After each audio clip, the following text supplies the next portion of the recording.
Welcome to exam शिविर academy. Exam शिविर academy में आपका स्वागत है। फ्रेंड्स, जैसा कि आप जानते हैं कि 4 दिन पहले 22 तारीख को एसएससी, एमटीएस, मल्टीटास्किंग स्टाफ और हवलदार की वैकेंसी आई है, आपको भी पता है। तो मैं उसी की रिगार्डिंग आपसे बात करने आया हूँ। हालांकि ये 4 दिन पहले ही नोटिस आ गई थी, बट उसमें कुछ एज का डिफाइन नहीं था। कहीं आज कल उसका कोरिजेंडम आया, शुद्धि पत्र आया है, इसलिए मैं 2 दिन से नहीं बना रहा था इस वीडियो को, आज बना रहा हूँ। अब मेन मेरा मुद्दा आज यहाँ क्या है, मुझे सिलेबस डिस्कशन करना था। हालांकि जो इस पीडीएफ में सिलेबस लिखा हुआ है उसके सिलेबस में और जो एक्चुअल एग्जाम में जो आप स्टूडेंट क्वेश्चन फेस करते हैं उसमें बहुत डिफरेंस है। हालांकि इसमें सिलेबस एग्जैक्ट जो लिखा हुआ है वो उतना नहीं आता है, उससे ज़्यादा आता है, इसलिए मैं उसको क्लियरिफिकेशन करने के लिए यहाँ के सिलेबस डिस्कशन करने के लिए मेन था। हालांकि वैकेंसी आई थी, उसके बारे में थोड़ा सा बता देता हूँ कि कैसे फॉर्म भरना है, कब भरना है, क्या है, डेट है, ठीक है ना। तो ये नॉन टेक्निकल वाली है, मल्टीटास्किंग, सेंट्रल गवर्नमेंट की वैकेंसी है और हवलदार की वैकेंसी है सीबीआईसी में, central board of indirect custom इसको बोलते हैं। Central board of indirect custom होता है, ठीक है। ये देखो यहाँ पर लिखा है सीबीआईसी का मतलब central board of indirect tax and custom, CBIC का मतलब है। और सेंट्रल ब्यूरो ऑफ नारकोटिक्स ये सीबीएन का है, ठीक है ना, under the department of revenue, ministry of finance, ठीक है। तो ये मल्टीटास्किंग स्टाफ की वैकेंसी आई है। तो अब इसका भरने की, इस फॉर्म को सबमिशन, ऑनलाइन सबमिशन की लास्ट डेट क्या है, 22/3/2024 से लेकर 30/4/2022 तक, ठीक है ना। 22/3/2022 से लेकर 30/4/2022 तक फॉर्म इतने बीच में आपको सबमिट करना है, ठीक है। लास्ट डेट आप for receipt of online application, मतलब 30 तारीख तक आप ये फॉर्म, 30 अप्रैल तक ये फॉर्म रात को 11 बजे तक भर सकते हैं। Last date of time for making online fee payment, मतलब होता है ना कि आप फॉर्म सबमिट कर दिए, फी पेमेंट नहीं करते हो तो ठीक है, 30 तारीख तक तो आप फॉर्म सबमिट कर दिए, 30 तारीख के बाद फॉर्म सबमिट नहीं होगा। लेकिन अगर पेमेंट बचा हुआ है तो 2/5 तक ये, ठीक है ना, 2/5/2022 तक ये आपका पेमेंट हो जाएगा, ठीक है। लेकिन 30 तारीख को रात 11 बजे के बाद फॉर्म सबमिट नहीं होगा। Last date and time for generation of, अगर ऑफलाइन आप चाह रहे हो कि नहीं, आप ऑनलाइन नेट बैंकिंग आपके पास नहीं है, क्रेडिट कार्ड नहीं है, अगर आपके पास नहीं है, ऑनलाइन पेमेंट नहीं कर पा रहे, तो चालान जनरेशन की जो लास्ट डेट है 3/5/2022 से रात 11 बजे तक, ठीक है। मतलब अगर फॉर्म भर भी दिया है आपने 30 तारीख तक और 1, 2, 3 करते करते आपको 30/5/2023 तक आप चालान जनरेट कर सकते हो, ठीक है ना। और अगर चालान की नेट बैंकिंग से फॉर्म, चालान जो है उसका 4/5/2022 तक आप पेमेंट कर सकते हो चालान से। हालांकि आपको ये भी पता होगा, जब अगर आप किसी के पास एसबीआई का खाता होगा तो पावर ज्योति फी कलेक्शन ऑप्शन आता है नेट बैंकिंग में, आप वहां से भी चालान भर सकते हो। आप वहां से, यहाँ पर क्या होगा, चालान जनरेट करके उसका फॉर्म एप्लीकेशन नंबर आएगा, जहीं आप इंटर करोगे फेच कर लेता है, ठीक है। तो डेट अब window for application form correction, online payment for correction charges, ठीक है ना। ऑनलाइन करेक्शन, अगर कोई फॉर्म में गलती हुई है उसमें करेक्शन करना है तो 5/5/2022 से लेकर 9/5/2022 तक होगा। मतलब आपको 5 दिन का समय मिल रहा है, 5 तारीख से लेकर 9 तारीख तक, ठीक है। ये भी इंक्लूड है उसमें। Schedule of computer based examination paper 1, ठीक है ना। 2 पेपर होते हैं, टीयर 1 मतलब 2 पेपर होते हैं, टीयर 1 टीयर 2, मैंने पेपर 1 पेपर 2 होता है। और अगर हवलदार की पोस्ट आप भरे हो, फिजिकल इफिशियंसी टेस्ट होगा, वो अभी डिस्कस करेंगे, वो जुलाई में होगा। अभी टेंटेटिव डेट है, कोई फिक्स डेट नहीं, लेकिन जुलाई में कभी भी हो सकता है। तो अपने पास आज मार्च है, मार्च तो 3-4 दिन और बचे हुए, अप्रैल, मई, जून, जुलाई, तो कुल मिलाकर अगर मोटा मोटी देखा जाए तो आपके पास अभी 4 महीने हैं। अगर जुलाई में, अगर फर्स्ट वीक जुलाई में हो रहा है कि 15 जुलाई तक हो रहा है, तो 3.5 महीना मान के चले आपके पास 100 दिन का टाइम है, ठीक है ना। 100 दिन तो फिक्स टाइम है। Date of paper second examination descriptive paper होता है, एक लेटर राइटिंग और इससे राइटिंग आता है, वो बाद में बताया जाएगा, ठीक है ना, उसका कोई डेट नहीं है। अब क्या, ठीक है, वही है कि हवलदार के लिए पोस्ट के लिए पे मैट्रिक्स लेवल क्या 7th पे वाला है, ठीक है, 7th पे कमीशन वाला है। और वही सीबीआईसी को क्या बोलते हैं, उसका नाम लिखा है, फुल फॉर्म लिखा है, ठीक है ना। वैकेंसी जो है एमटीएस मल्टीटास्किंग स्टाफ की जो वैकेंसी है वो बताया नहीं गया अभी कितनी है, कितने नंबर ऑफ कैंडिडेट है, कितने नंबर ऑफ कैंडिडेट को सेलेक्ट करेंगे वो नहीं बताया गया है। लेकिन हवलदार की वैकेंसी सीबीआईसी में, central board of direct indirect tax, custom और central bureau of narcotics, central bureau of narcotics, ठीक है। इसमें 3603 पोस्ट है, ठीक है। अब क्या है, रिजर्वेशन समझ रहे हो ना, SC ST OBC EWS backward classes, इन सब के लिए रिजर्वेशन का इसमें बताया गया है। अब क्या है, परमिसिबल मतलब कि अगर कोई फिजिकली हैंडीकैप है तो उसमें उसका भी परसेंटेज होता है ना। आप जब जाओगे तो जिला अधिकारी के यहाँ बनता है, CMO के ऑफिस में बनता है, स्वास्थ्य विभाग में बनता है, हर जिले में स्वास्थ्य CMO बैठते हैं ना, तो वहाँ पे बनता है, तो वहाँ से बनेगा, तो वहाँ से आपको बनाना पड़ता है। तो उसकी भी एक लिमिट होती है कि कितना इनके अंदर डिसेबिलिटी है। CMO साहब बनाते हैं 10, इनकी 10% है, 20%, 30%, उसमें उसकी डिसेबिलिटी की परसेंटेज को डिफाइन करते हैं। तो वो बताया गया कि ये सीटिंग होना चाहिए। बताया गया है कि मल्टीटास्किंग नॉन टेक्निकल स्टाफ है, तो उसमें आपको क्या क्या अगर क्या क्या हमें चाहिए और ये डिसेबिलिटी होने पर काम चल जाएगा। जैसे लेग वाला है, ठीक है ना, बोथ लेग है, लेग वाला है, ये सब, इन सब अगर ये सब भी है तो उसमें आप एलिजिबल हो, कहने का मतलब ये है, ठीक है ना। और उसको बेंडिंग, उसका पैर बैंड होना चाहिए, फिंगर खुलने चाहिए, ये सब, इन सब की फंक्शनल रिक्वायरमेंट, मतलब कि डिसेबिलिटी है लेकिन हमें ये काम आपसे करवाना है, ये सब की रिक्वायरमेंट है, ठीक है ना। मतलब ये काम, मतलब आपके शरीर में डिसेबिलिटी भले है लेकिन ये सब फंक्शन होना चाहिए उसके अंदर, बॉडी के अंदर, तो आप स्टैंड कर पा रहे हो, सिटिंग कर पा रहे हो, वही सब इसका देखो एब्रीविएशन है, यहाँ पर फुल फॉर्म दिया हुआ है। हवलदार के लिए भी देखो क्या क्या है, हवलदार के लिए ये डिसेबिलिटी है तो चलेगा लेकिन ये फंक्शन होना चाहिए आपके बॉडी के अंदर, ठीक है। वही लिखा है, nature of physical disability, B का मतलब ब्लाइंड, LB का लो विजन, D का डीप, ठीक है ना, HH का head, hear hard of hearing मैंने सुनने की क्षमता हो उसका, 1 आर्म अफेक्टेड, OA एक हाथ किसी गड़बड़ है तो भी वो एलिजिबल है, ऐसी कोई बात नहीं, लेकिन उसके बॉडी में फंक्शन होना चाहिए, ठीक है ना। अब ऐसा नहीं कि हाथ ठीक है, एक हाथ है तो लेकिन अब उंगली नहीं से स्ट्रेच नहीं हो रही है, बैठ नहीं पा रहा है, एक पैर है, दोनों पैर है फिर भी एक हाथ नहीं, बैठ नहीं पा रहा है, ये सब कमियां नहीं होनी चाहिए। अब देखो, अब एलिजिबिलिटी क्या है कि वो इंडियन सिटीजन होना चाहिए, या सब्जेक्ट नेपाल का सिटीजन होना चाहिए, या भूटान का सिटीजन होना चाहिए।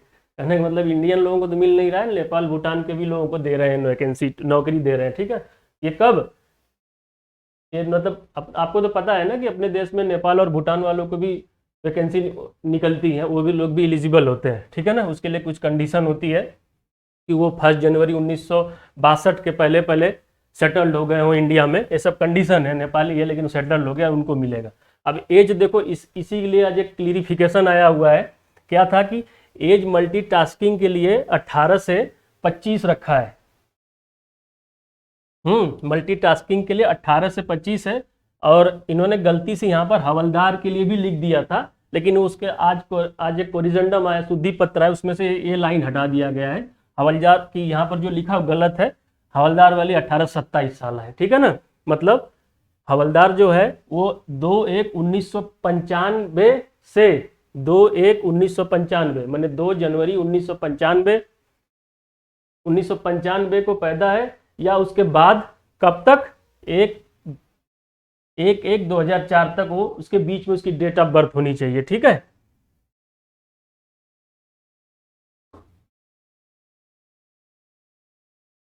देखो फिर क्या है,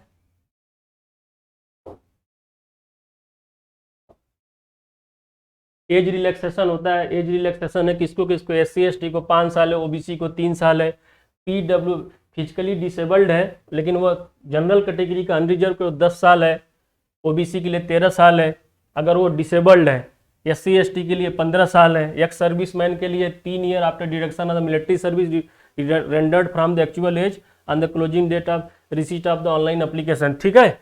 आइए देखो, ये मतलब एज रिलैक्सेशन है, और मेन है कि क्या क्या आप इसका फॉर्म भरना है, उचित आपको बता दिया हूँ मैं। सिलेबस क्या है, सिलेबस का डिस्कशन करना है मैंने।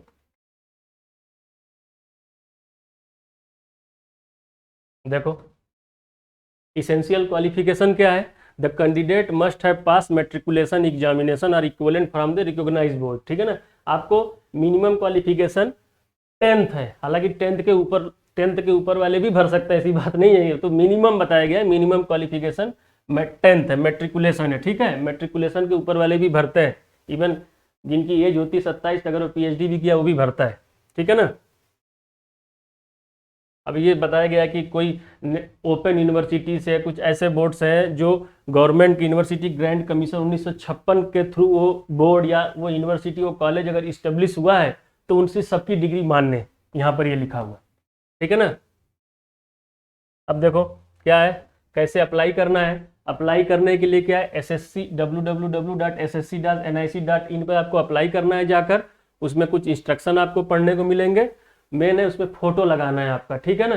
जब फॉर्म भरोगे आपका फोटो होना चाहिए, फोटो आपका ही होना चाहिए, दूसरे का नहीं तो फॉर्म रिजेक्ट हो जाएगा। इन सब चीज़ों का ध्यान रखिएगा, फोटो को प्रॉपर अपलोड करें। अब फॉर्म भी ऑनलाइन सबमिट होगा। एप्लीकेशन फ़ी कितना है, एप्लीकेशन फ़ी 100 रुपये है, ठीक है। अगर किसी के फॉर्म भरते वक्त गलती हो गया है, कोई करेक्शन करना है तो भले ही आप कभी भी फॉर्म भरे हो, लेकिन वो करेक्शन आप सिर्फ 5 मई से लेकर 9 मई के बीच में ही कर पाएंगे, 5 दिन में ही करेक्शन कर पाएंगे, ठीक है। उसके बाद नहीं हो पाएगा। और क्या है, सेंटर फॉर द एग्जामिनेशन। अब ये डिपेंड करता है कि आप किस रीजन से भर रहे हो। हालांकि कोई रेस्ट्रिक्शन नहीं कि आप कहीं से भी आप भर सकते हो, इसमें कोई रेस्ट्रिक्शन नहीं है। अगर मतलब कोई उत्तर प्रदेश और बिहार रीजन से भरना चाह रहा है तो उसका सेंटर जो होगा भागलपुर होगा, मुजफ्फरपुर होगा, पटना, पूर्णिया, आगरा, यूपी वाला एरिया है, ये ऊपर वाला बिहार वाला था, आगरा, बरेली, गोरखपुर, झांसी, कानपुर, लखनऊ, मेरठ, प्रयागराज, वाराणसी, ठीक है। ऐसे है ईस्टर्न अंडमान निकोबार आइलैंड, झारखंड, उड़ीसा, सिक्किम, वेस्ट बंगाल के ये सब पढ़ेंगे। ये तो आप भी देख सकते हो, ठीक है। जैसे दिल्ली, राजस्थान, उत्तराखंड वाला है तो उत्तराखंड वाला जो देहरादून, हल्द्वानी, हरिद्वार, रुड़की, ये तो उत्तराखंड वाला एरिया हो गया। अब दिल्ली वाला क्या है, दिल्ली वाले में सिर्फ दिल्ली है। और राजस्थान वाले में देखो क्या क्या है, अजमेर, अलवर, बीकानेर, जयपुर, जोधपुर, कोटा, श्री गंगानगर, ठीक है ना। कहने का मतलब क्या है, अगर आप इन तीनों रीजन से भर रहे हैं, द रीजन का मतलब दिल्ली से भर रहे हैं तो भी आपको दिखेगा, राजस्थान से भर रहे हैं तो भी यही सेंटर दिखेगा, उत्तराखंड से भर रहे हैं तो ये भी तो भी यही सेंटर दिखेगा, ठीक है। अब देखो ये हो गया। अच्छा, बस मेन यहाँ से बात करना है तो समझ गए हो कि फॉर्म भरने कैसे क्या करना हो, तो आपको भी समझ में आ रहा है। मेन अपने को ये देखना है स्कीम ऑफ एग्जामिनेशन। देखो इसमें 2 पेपर होगा। अगर आप MTS के लिए दे रहे हो, अगर हवलदार के लिए दे रहे हो तो 2 पेपर तो साथ में होगा ही होगा। एक पेपर फिजिकल इफिशियंसी टेस्ट या फिजिकल स्टैंडर्ड टेस्ट का होगा, ठीक है। तो अब हवलदार के लिए तो इसमें क्या है कि पहले आप पेपर फर्स्ट क्वालिफाई करोगे। पेपर फर्स्ट के ही जो नंबर आएंगे वही डिसाइड करेंगे आपको कि पेपर टू आपको देना है कि नहीं। अगर पेपर 1 में फेल है तो पेपर 2 नहीं दे पाएंगे, ठीक है।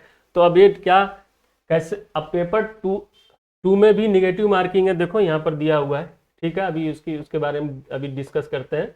अब क्या है इसमें, रीवैल्यूएशन रीचेकिंग का कोई भी प्रावधान नहीं है। अब देखो सिलेबस क्या है ये मैं बता रहा हूँ, पेपर 1 पेपर 2 में कैसे क्या है वो बता रहा हूँ। पहले सिलेबस देखो क्या है, जनरल इंग्लिश है, जनरल इंटेलिजेंस एंड रीजनिंग है, रीजनिंग वाला पोर्शन है, न्यूमेरिकल एबिलिटी, जनरल अवेयरनेस। तो सब में 25 क्वेश्चन 25 मार्क, 25 क्वेश्चन 25 एक नंबर के रहेंगे। लेकिन आपको टाइम कितना मिलेगा, 90 मिनट। अगर डिसेबल्ड पर्सन उनको ये मतलब आपको 1.5 घंटा, डिसेबल्ड पर्सन को 120 मिनट, मतलब 2 घंटे का टाइम मिलेगा, ठीक है ना। पेपर 1 जो होगा वो objective type multiple choice question होगा, इंग्लिश हिंदी दोनों में आएगा। हाँ, वो इंग्लिश हिंदी दोनों में, लेकिन अब इंग्लिश वाला हिंदी में थोड़ा ना आएगा, इंग्लिश वाला इंग्लिश में ही आएगा। इसीलिए लिखा है part 1 part 3 part 4, part 1 part 3 part 4, ठीक है ना। पार्ट 2 पार्ट 3 पार्ट 4, इंग्लिश तो इंग्लिश में ही रहेगा, हिंदी में थोड़ा ना रहेगा।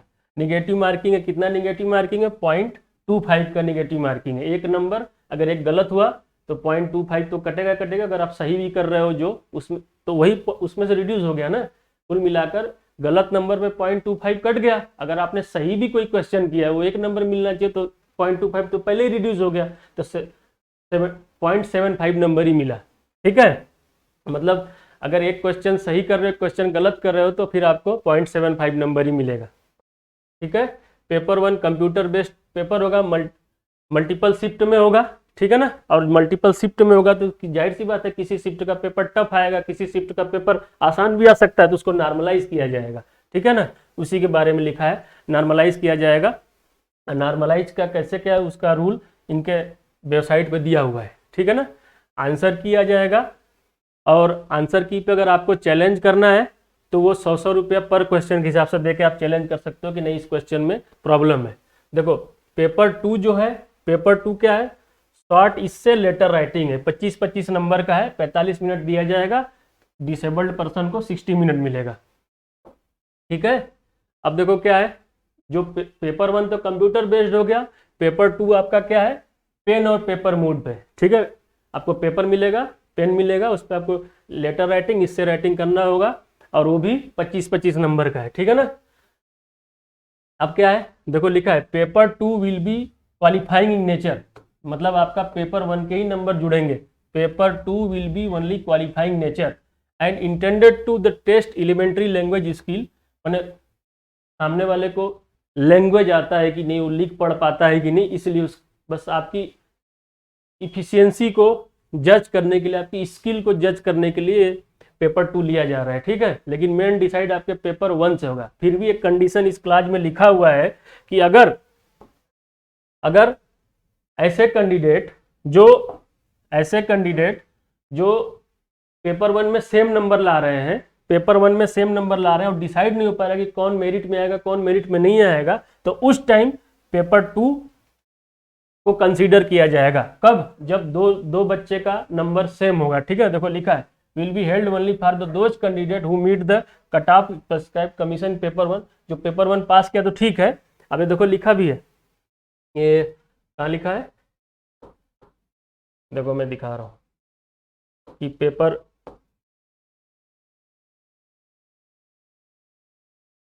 यहाँ पर देखो लिखा है some impression on the event column on the answer key, देखो यहाँ पर लिखा है ये चीज ना कि paper 2 will be use to decide merit in case of more than one candidate score equal normalisation mark in paper 1, मैंने पेपर 1 में जब ओवरऑल नॉर्मलाइजेशन हो, कई शिफ्ट में होगा तो नॉर्मलाइजेशन होगा।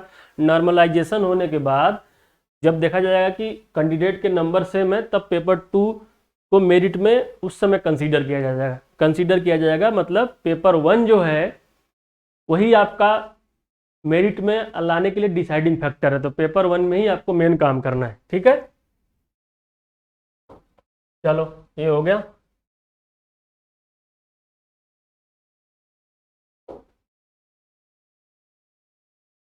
सिलेबस देखो क्या है, इंग्लिश लैंग्वेज का चार पेपर होंगे ना, इंग्लिश, रीजनिंग, मैथ और जीएस का। तो देखो क्या है, candidate understand basic of the English language is vocabulary आना चाहिए, grammar, sentence structure, sentence form करने आना चाहिए आपको, सिनोनिम एंटोनिम, ठीक है ना, पर्यायवाची, विलोम एंड इट्स करेक्ट यूज, कहाँ सिनोनिम एंटोनिम का यूज होगा, कहाँ पर क्या होगा, ठीक है ना।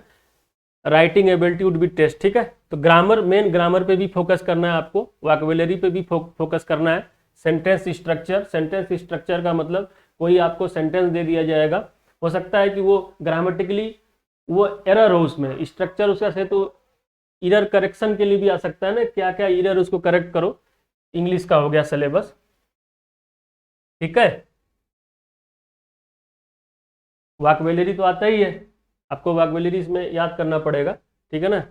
100, 200, 500, 1000, 2000 वर्ड आपको याद करने पड़ेंगे। और ग्रामर तो आना ही चाहिए, noun, pronoun, adjective, verb, adverb, preposition, conjunction, फिर आपको आर्टिकल ए एंड द, इनके बारे में आना चाहिए, डायरेक्ट इनडायरेक्ट आना चाहिए, जीरंड आना चाहिए, इन्फिनिटिव आना चाहिए। इंग्लिश जो ग्रामर के टॉपिक है, पार्ट्स ऑफ स्पीच भी आने चाहिए, जो समझ रहे हो ना, पार्ट्स ऑफ स्पीच भी आपको आना चाहिए। टाइप ऑफ नाउन आना चाहिए, नाउन कितने टाइप के होते हैं, टाइप ऑफ प्रोनाउन आने चाहिए, adjective, adverb, conjunction, interjection, preposition का यूज आना चाहिए, डायरेक्ट इनडायरेक्ट आना चाहिए, ये पूरा ग्रामर आना चाहिए आपको। अब देखो रीजनिंग का है, अब रीजनिंग में क्या है, सिमिलरिटी और डिफरेंशियस, ठीक है ना। डिफरेंसेस मतलब क्लास जो आप ऑड वन आउट पढ़ते हो ना, ऑड वन आउट जो ऑड होता है, जो डिसिमिलर होता है, उसको निकाल दो तो वही है। और स्पेस विजुलाइजेशन का नॉन वर्बल रीजनिंग में आता है, जो आप देखते होगे डायग्राम फिगर टाइप के क्वेश्चन होते हैं, उसमें कई टाइप के होते हैं। हो सकता है कि उसमें कोई फिगर कई फिगर दियो, पूछेगा लास्ट में यहाँ पर सुटेबल फिगर कौन सा होगा, क्यूब है, क्यूबाइड है, 3 डायमेंशन में कुछ दिया हो, मतलब कुल मिलाकर नॉन फिगर वाले क्वेश्चन, काउंटिंग ऑफ फिगर हो सकते हैं। हो सकता है कि कोई सीरीज में फिगर चल रहा हो तो पूछेगा नेक्स्ट क्या आएगा, फिगर, ठीक है। इस टाइप के रीजनिंग में आते हैं। प्रॉब्लम सॉल्विंग एनालिसिस, जजमेंट का मतलब यहाँ पर जो जजमेंट है, एक देखो, एक डिसीजन मेकिंग एक जजमेंट है। जजमेंट सिलोजिज्म को यहाँ पर कहा गया है, सिलॉक्स जिसको बोलते हो आप, जो ऐसे कि ओनली ए आर बी, केवल ए ही बी है, A are not B, A B नहीं है, इस टाइप के जो क्वेश्चन होते हैं ना सिलोजिज्म वाले, वो टाइप आएंगे। जजमेंट वाले जैसे कि कोई नौकरी में आप करने गए हो तो उसमें कुछ कंडीशन होती है कि ये कंडीशन फुलफिल करेगा तो इसको नौकरी मिलेगी, ये नहीं करेगा तो इसको नहीं मिलेगी। उसके बाद कुछ सब कंडीशन लगाया जाता है, अगर इतने परसेंटेज इसके पास नहीं है तो इसके पास इतना एक्सपीरियंस होना चाहिए, वो डिसीजन मेकिंग है। विजुअल मेमोरी, ठीक है ना, डिस्क्रिमिनेशन, ऑब्जर्वेशन, रिलेशनशिप में ब्लड रिलेशन वाला कॉन्सेप्ट है। फिगर माने फिगर क्लासिफिकेशन, आप वही तो करो, नॉन वर्बल पूरी रीजनिंग पढ़नी होगी, ठीक है आपको। विजुअल मेमोरी, डिस्क्रिमिनेशन, ये भी आपका सब नॉन वर्बल रीजनिंग है पूरा। जैसे counting of figure, paper cutting, paper folding, mirror image, water image, ठीक है ना, ये सब विजुअल मेमोरी वाला है। मतलब इमेजिनेशन करना, आपको समझना। आप इससे क्या होता है, आपके एनालिसिस पावर पता चलता है कि आप कितना देर तक सोच सकते हो। देखो यहाँ पर लिखा भी है नॉन वर्बल रीजनिंग, ठीक है ना, ये हो गया। अब देखो ये हो गया रीजनिंग का सिलेबस। और रीजनिंग के सिलेबस में अरिथमेटिकल कंप्यूटेशन आता है, जैसे लिख देगा कि प्लस का मतलब होता है डिवीजन, माइनस का मतलब होता है मल्टीप्लीकेशन, तो ऐसे करके क्वेश्चन बना रहेगा। तो उसके बारे में ऐसे आपको कुछ कंडीशन लिख दिया होगा कि प्लस का मतलब डिवीजन, माइनस का मतलब मल्टीप्लीकेशन, 4 + 5 ऐसे करके फिर आपको उसको उस जो कोडिंग दिया उस कोडिंग को डिकोड करोगे। डिकोड करने के बाद फिर आप उस क्वेश्चन को सॉल्व करोगे, ठीक है। हालांकि मैं आपको मैथ पढ़ाऊंगा तो मैथ का आपको डिटेल में बता देता हूँ। हालांकि ये भी पढ़ा सकता हूँ आपको, लेकिन मैं मैथ ही पढ़ा रहा हूँ तो फिर मैथ का ही पढ़ाऊंगा आपको। यहाँ पर दूसरे टीचर आएंगे पढ़ाने के लिए, ठीक है। देखो मैथ में क्या है, मैं इसका अभी डिटेल में डिस्कशन करूंगा कि क्या है। यहाँ पर देखो जितना लिखा हुआ है ना वो एक्चुअल में उतना नहीं आता। अगर आप प्रीवियस ईयर पेपर देखोगे ना तो जितना ये लिखा हुआ उतना नहीं आता। मैं इसलिए डिटेल सिलेबस इसका अभी 2 मिनट में डिस्कशन कर रहा हूँ। तो जैसे देखो क्या है कि नंबर सिस्टम में मैथ में पढ़ना है आपको, computation of whole number, decimal fraction, relationship between numbers, fundamental arithmetical operation, percentage, ratio and proportion, average, interest, profit and loss, discount, use of tables and graph, mensuration, time and distance, ratio and time and work. तो जैसे देखो लिखा है ना computation of whole number, ठीक है ना, computation of whole number लिखा है, मतलब ये क्या हुआ, सिंप्लीफिकेशन हमें पढ़ना है, ठीक है ना।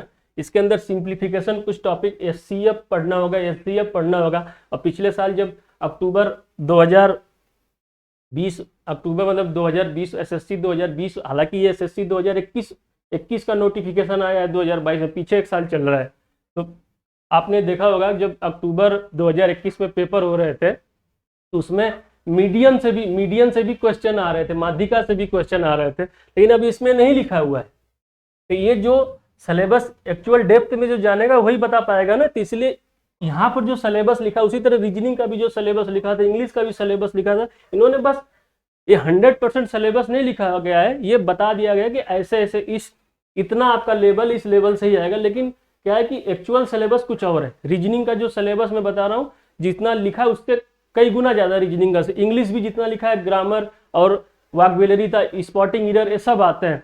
फिर आपका पैरा जंबल भी आएंगे, इसमें बहुत कुछ जो लिखा है एक्चुअल में वो है नहीं, थोड़ा और एक्स्ट्रा है, इसीलिए मैं स्पेशल डिस्कशन कर रहा हूँ, ठीक है। तो आपको इसमें अब जैसे रेशियो एंड प्रोपोर्शन है, लेकिन रेशियो और प्रोपोर्शन में आपको इसमें एज बेस्ड भी क्वेश्चन पूछा जाता है, मिक्सचर एलिगेशन बेस्ड भी क्वेश्चन पूछा जाता है, ठीक है ना।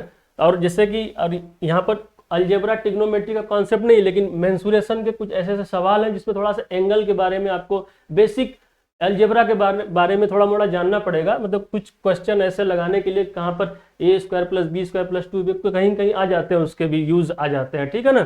तो डिटेल सिलेबस में अभी बस डिस्कस करने जा रहा हूँ क्या क्या पढ़ना है। यहाँ पर जो लिखा हुआ है 100% सिलेबस नहीं है, ठीक है। अब जनरल अवेयरनेस में आपको क्या करंट अफेयर पढ़ना है, ठीक है ना, और साइंस पढ़ना है, जियोग्राफी पढ़ना है, इकोनॉमी, पॉलिटी, ठीक है। पॉलिटी में इंडियन कॉन्स्टिट्यूशन ही पढ़ना है आपको। साइंस में फिजिक्स, केमिस्ट्री, बायोलॉजी सब पढ़ना है आपको, ठीक है। तो ये सब सिलेबस है, ये देखने में ऐसा लग रहा है, लेकिन हिस्ट्री में भी आपको कुछ स्पेशल सिलेबस होंगे। इंडियन फ्रीडम स्ट्रगल होगा, उसके बाद इंडियन नेशनल मूवमेंट है, ये सब चीज़ों को आपको पढ़ना है। पॉलिटी में भी पढ़ना होगा, प्रेसिडेंट पढ़ना है आपको, प्राइम मिनिस्टर पढ़ना है, पावर पढ़ना है आपको, जुडिशरी सिस्टम पढ़ना है, पार्लियामेंट्री सिस्टम पढ़ना है, फिर फंडामेंटल राइट्स पढ़ना है। कई सारी चीज़ें इसके अंदर है, ठीक है। सिर्फ अकेले नहीं कि पॉलिटी बस लिख दिया तो बस हल्का सा पॉलिटी देख रहे हो। जियोग्राफी में भी पढ़ना है, अर्थ के बारे में पढ़ना है, इन्वायरमेंट के बारे में पढ़ना है, ठीक है ना। और कहाँ पर खनिज संसाधन है भारत में, कहाँ पर नदियाँ बहती हैं, कहाँ पर क्या है, कल्चर क्या है, वो सब आपको देखना है, सब पढ़ना है, ठीक है। तो ये हो गया सिलेबस आपका। चलो पेपर 2 के बारे में बता ही दिया गया है। पेपर 2 जो होता है होगा set in Hindi, English and other language mention in the test skill coming with the qualification, ठीक है। इससे राइटिंग, लेटर राइटिंग वाला है, ठीक है ना। अब देखो इसके अंदर हवलदार की भी वैकेंसी निकली हुई है, तो हवलदार के लिए कुछ फिजिकल स्टैंडर्ड चाहिए ना। ऐसे थोड़ा ना कि हवलदार कोई भी बन जाएगा, उसके लिए कुछ फिजिकल स्टैंडर्ड होना चाहिए। जैसे मेल है तो उन्होंने क्या बोला है कि फिजिकल इफिशियंसी टेस्ट में क्या होगा कि 1600 मीटर आपको दौड़ना है 15 मिनट में, और फीमेल है उनको 1 किलोमीटर दौड़ना है 20 मिनट में, ठीक है। साइकिलिंग करनी है 8 किलोमीटर 30 मिनट में करना है, फीमेल को 3 किलोमीटर 25 मिनट में करना है, ठीक है। अब देखो ये क्या है, अब कुछ जो फिजिकल इफिशियंसी टेस्ट में करना क्या है वो दिया हुआ है। अब फिजिकल इफिशियंसी टेस्ट तो ठीक है, लेकिन अब मेल कुछ स्टैंडर्ड रखा गया है कि मेल है उसके जो हाइट है 157.5 सेंटीमीटर होना चाहिए, और जो पहाड़ी इलाके के जो लोग थोड़ा छोटे होते हैं तो उनको रिलैक्सेशन है 5 सेंटीमीटर का, जैसे आसामीज हो गए, गढ़वाली हो गए, गोरखाज हो गए, ठीक है ना। उन सबको, जैसे उत्तराखंड वाले जो थोड़ा छोटे छोटे हाइट के होते हैं, सिक्किम वाले छोटे, आसाम वाले छोटे छोटे हाइट के होते हैं, ठीक है ना।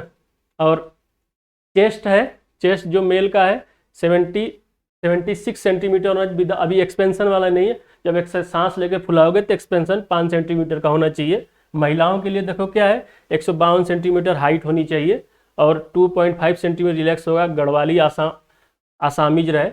महिलाओं के लिए वेट होता है, उनके लिए चेस्ट का कोई प्रावधान नहीं होता है, ठीक है। चलो ये हो गया।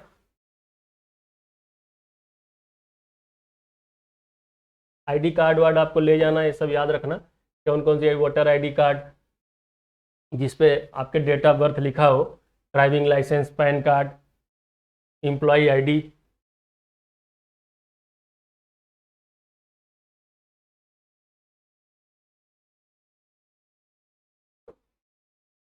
चलो जब मतलब ये दिया हुआ है कि जब आप एडमिट कार्ड आपका डाउनलोड हो जाएगा तो क्या वहाँ पर कौन कौन सी आईडी चलेगी आपकी, ठीक है ना। ये तो डॉक्यूमेंट वेरिफिकेशन की बात है। डॉक्यूमेंट वेरिफिकेशन में क्या क्या चाहिए, मैट्रिकुलेशन सर्टिफिकेट चाहिए, और अगर मैट्रिकुलेशन सर्टिफिकेट है लेकिन वो डिफाइन नहीं है तो जो बोर्ड आपको दिया हुआ है सर्टिफिकेट उससे ये लिखा हुआ है ना कंटिपेंट, देखो लिखा हुआ है इक्विवेलेंट, वो कौन सी वो अथॉरिटी इंडिकेट करेगी ये इक्विवेलेंट है 10th के बराबर, ठीक है ना। अगर आपकी कोई कैटेगरी लगती है तो कास्ट सर्टिफिकेट चाहिए उसके लिए, और जो भी आपने अगर EWS आप लगा रहे हो रिजर्व अनरिजर्व कैटेगरी को EWS का सर्टिफिकेट चाहिए। अगर आपने एज रिलैक्सेशन लिया है तो आपके पास कास्ट सर्टिफिकेट होना चाहिए। अगर आर्मी में हो उस सब का भी सर्टिफिकेट होना चाहिए, एक्स सर्विसमैन के लिए भी सर्टिफिकेट होना चाहिए। जो मतलब जिस चीज़ के लिए आप रिलैक्सेशन लिए उस चीज़ का सर्टिफिकेट तो दिखाओगे ना आप।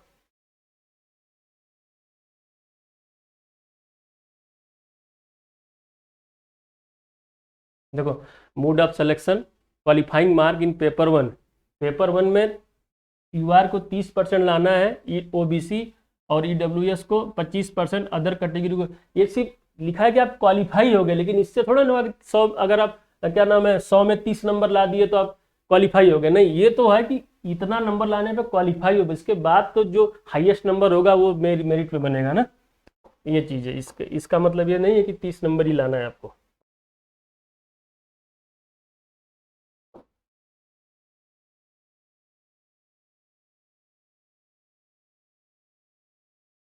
माल प्रैक्टिस नहीं करना है, मतलब कि आप एग्जाम देने जा रहे हो, ईयरफोन नहीं ले जाना, शूज में कुछ ऐसा डिवाइस नहीं रख, ब्लूटूथ डिवाइस नहीं लेके जाना है, कुल मिलाकर अनऑथराइज काम नहीं करना है एग्जामिनेशन में, वो लिखा हुआ है। ठीक है, चलो ये हो गया। अब अपने मैथ आपने देख लिया सिलेबस क्या है, मैंने अभी मैथ के सिलेबस के बारे में डिटेल डिस्कशन कर लेते हैं। ठीक है, चलो।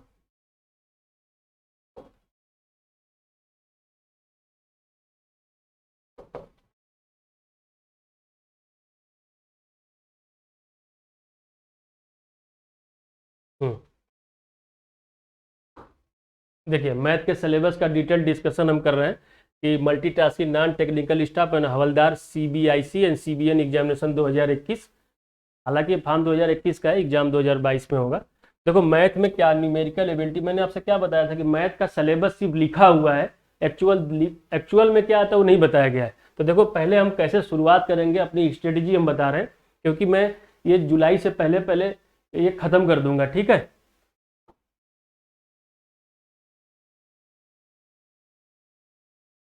तो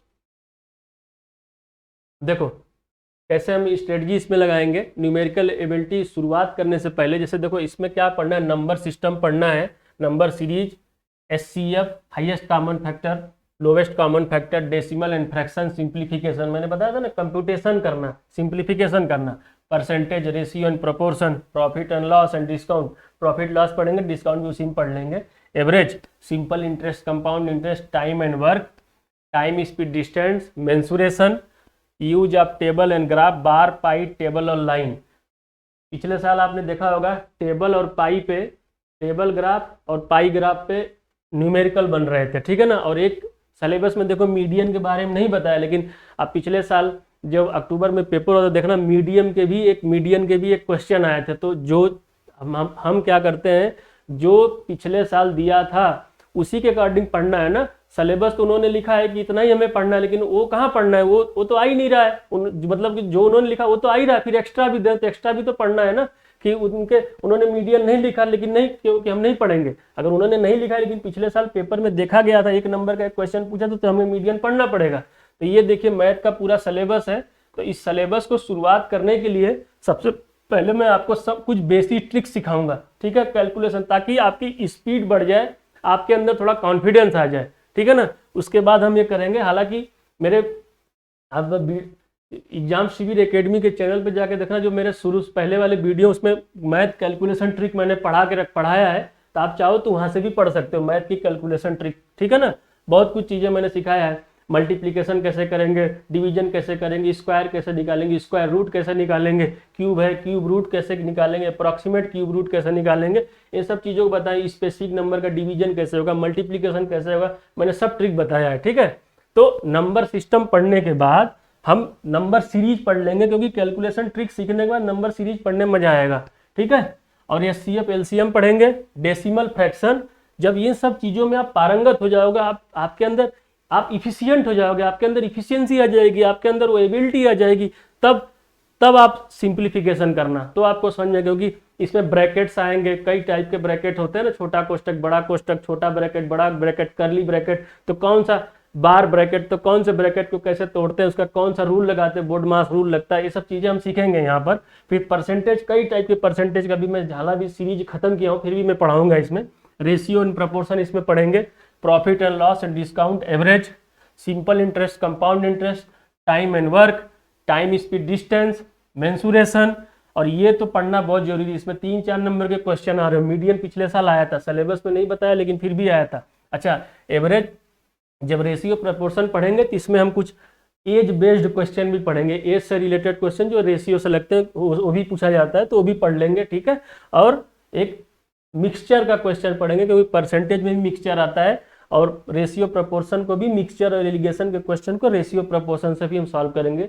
और मिक्सचर एलिगेशन भी मैं एक्स्ट्रा आपको सिखाऊंगा। हालांकि इसमें एडवांस मैथ उतना नहीं है, उतना है क्या, है ही नहीं एडवांसमेंट। मैथमेटिक्स के स्टूडेंट को तो नंबर सिस्टम के बारे में जानना चाहिए, आना चाहिए कि नंबर सिस्टम होता क्या है, नंबर क्या होता है, कितने टाइप के नंबर होते हैं, नंबर के कुछ ऑपरेशन होते हैं कि कौन कि नंबर ऑफ ट्रेलिंग जीरो, ठीक है ना, कितने जीरो आ रहे हो, रिमाइंडर थ्योरम होता है, कई सारे साइक्लिस्टिक थ्योरम होता है, कई सारे थ्योरम आएंगे, आपको देखने को मिलेगा जब मैं स्टार्ट करूंगा पढ़ाना नंबर सिस्टम क्या है। ठीक है, तो यही है, तो आप समझ गए होंगे मैथ का सिलेबस क्या है। रहा सवाल रीजनिंग और इंग्लिश और जीएस के लिए, तो अभी बहुत जल्दी फैकल्टी आएंगे यहाँ पर, आपको रीजनिंग, जीएस और इंग्लिश पढ़ाएंगे, और बीच बीच में मैं आप कुछ और चीज़ें नहीं, मैं सजेस्ट करूँगा आपको कैसे क्या करना है। ठीक है, इंग्लिश कैसे, how to prepare the English, how to prepare the GK GS. ठीक है, करंट अफेयर तो आपको पढ़ना ही पड़ेगा। आजकल तो आप एग्जाम का पैटर्न चल रहा है कि जीएस के ना, जीएस तो आपसे पूछा जाए, जीएस के रेशियो को कम करता जा रहा है, लेकिन करंट अफेयर को बढ़ाता जा रहा है। करंट अफेयर में डेली की जो चीज़ें चल रही हैं, चाहे फाइनेंशियल करंट अफेयर हो, चाहे किसी को अवार्ड मिला हो, वाइल्ड लाइफ सेंचुरी कहाँ पर है, कौन सा मंदिर कहाँ पर, एयरपोर्ट कहाँ पर है, ये तो स्टैटिक जीके हो गया। लेकिन करंट में क्या चीज़ें, कौन पर्सन न्यूज में है, कौन पर्सन डेथ हो गई, आर्चरी हो गई, मृत्यु किसकी हो गई, ठीक ना, ये सब चीज़ें करंट अफेयर में आपको पढ़नी है। तो करंट अफेयर डेली डेली का पढ़ें ताकि आपको कॉन्फिडेंस आएगा। और ये सेंट्रल गवर्नमेंट की वैकेंसी है, एक जज्बे के साथ, एक रुतबे के साथ इसको पढ़ाई करें और इस वैकेंसी को आपको लेना है। ठीक है, तो यहाँ पर मैं आपको एकदम मैथ, टाइम और शेड्यूल आपको सब बता दिया जाएगा, और आप बेहतरीन अपनी तैयारी करें और एमटीएस इस बार निकाल के छोड़ें। ठीक है, थैंक यू।